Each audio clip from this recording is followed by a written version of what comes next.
we're going to replace a giant in Leonard Hamilton. We replaced Jim Boeheim at Syracuse. Adrian Autry hasn't yet gotten footing. Maybe he will. Hopefully he will. It took a couple of swings before we think Louisville got it right with Pat Kelsey. So that's where I want to start with Mike DeCourcy of the Sporting News, who's actually going to be in town for the Blue Devils squeaker over at Mount St. Mary's tomorrow. He joins us on the Adam Gold Show. Thoughts on Will Wade? Reportedly, I'm pretending that it hasn't been that it's not official yet. Your thoughts on that? Yeah, I mean, I would have liked it to be handled differently, but maybe this is inevitable when you hire Will Wade. I don't know. I mean, I look, as a basketball coach, he's very, very good and has the potential to be great, and just depends on making sure that he keeps his eye on the ball, so to speak. But I will say that I thought that it could have been handled better yesterday in particular. You have agents for that stuff. Right. You say, I'm here to, I can get this team to the Final Four. I mean, State went there last year. You maybe not want to use that example, but Florida Atlantic went there 2 years ago.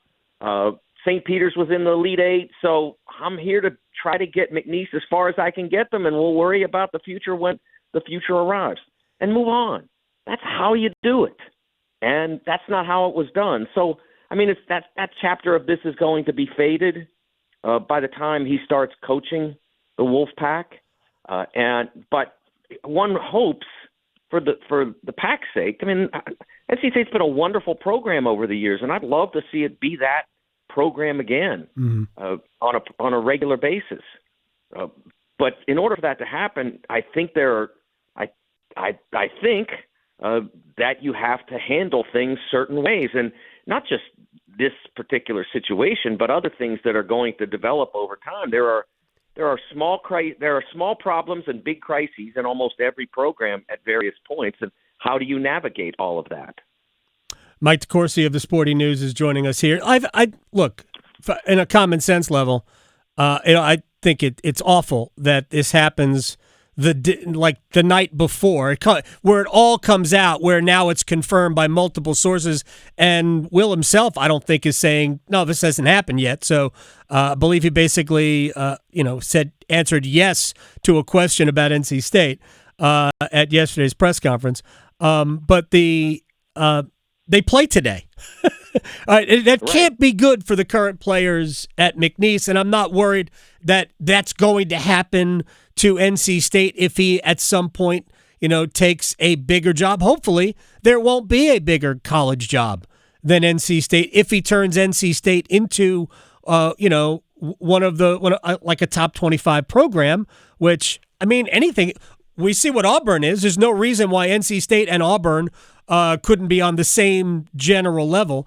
But I want to get into coaching with you because I think too many people say, well, the SEC has all this money, therefore their basketball has gotten better.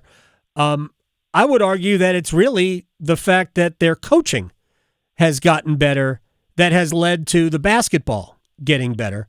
And I think that's the area where the ACC has really fallen off. There's been obviously the transition from Coach K and Roy Williams and Jim Boeheim and Pitino leaving Louisville, like some legends going out and not necessarily replacing them with legends, and also in other places like Miami and Virginia where the coaching isn't the same.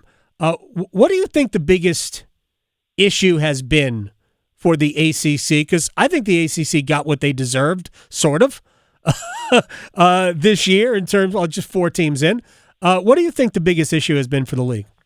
Well, I think that the difference in the league, in the two, begins with, I believe the years were 2014 to 2016.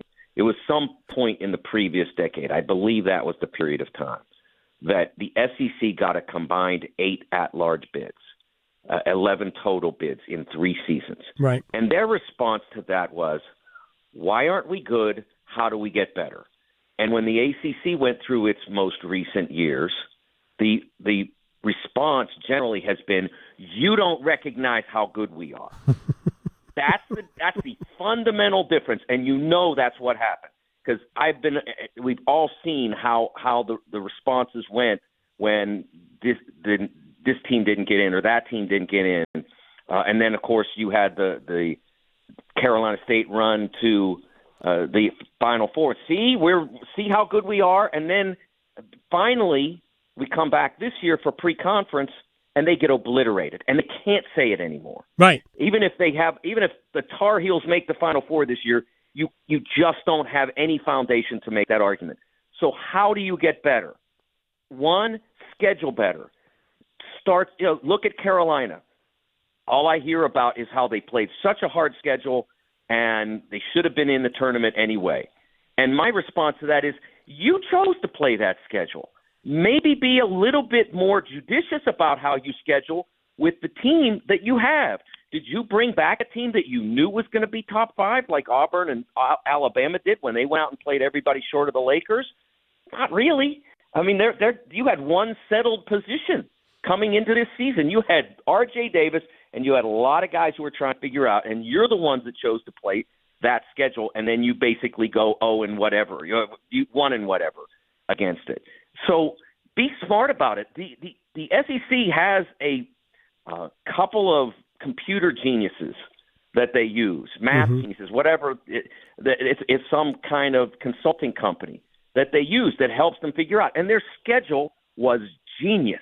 Their non-league schedule was genius because they had South Carolina. Well, they've got the game against Clemson. It's a rivalry. Okay. And then they played like all kinds of mid to low majors. All that they could beat and all that wouldn't probably be like 350 in the net.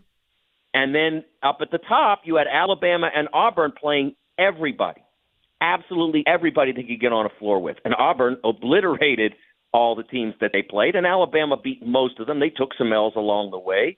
But all of that helped beef up what the SEC was in non-conference play. And at the end of the day, when you're in non-conference, what you're doing is what I call establishing the value of your currency. Yep. You get through those 2 months. What is an SEC win worth? What is an ACC win worth generally? What is a Big East, et cetera? Everybody's establishing the value of their currency when they go through pre-conference. And if you don't go out and beat people, then your currency is pretty meager. And that's what ends up happening. And so if you're the ACC and your Miami goes out and loses almost all their non-conference games, beating them doesn't mean anything. And that's what – so you have to prepare for that. It's not about going out – and this has worked in some cases, going out and playing a relatively meager schedule and beating them all by 30. We have seen that work. I mean, it worked to an extent in the Big 12 last year. Kansas and one other carried the load for – maybe it was last year or the year before – carried the load for nearly everyone in the league. That's changed in their league. But it doesn't generally really work. You need to go out and beat strong teams. And so somebody in your league has to be capable of doing it. And I think that Duke certainly did that. But the corresponding element of everybody else trying to play quality teams that they're competitive with. I mean, like Florida played, I think, Carolina. Yeah. In an ACC game. In a non-league game. If they're on the 1 line or the 2 line, Carolina probably played them. Yeah, so Florida played them, and it was a close game. Yep. But Florida that was the only game Florida played because they didn't know how good they were. I think they could have gone a little heavier than they did, but they didn't really know where they were, so they didn't play a super tough schedule. Tennessee played sort of a middling schedule. They had some good quality teams in their multi-team event, but they went on the road to Illinois, and they won there. Yep. It wasn't easy, but they won there, and all of that makes a difference. But also the second element of that is what you said before, hiring capable coaches. But that wasn't done by happenstance. They planned for that. Yep.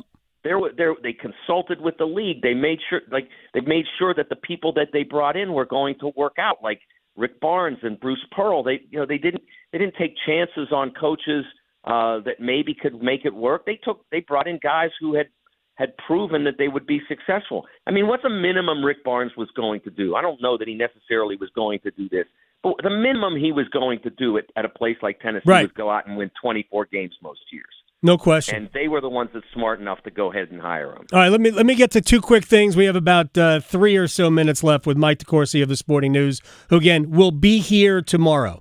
You have been in those mock selection exercises when the committee has invited media members who cover the sport to gain more insight into how the sausage is made.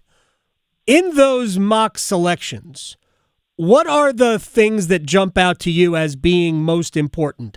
Here, this year, and I'm going to call them out, not specifically, but Carolina fans have been like, well, the metrics are what matters, and I keep saying the wins are what matters.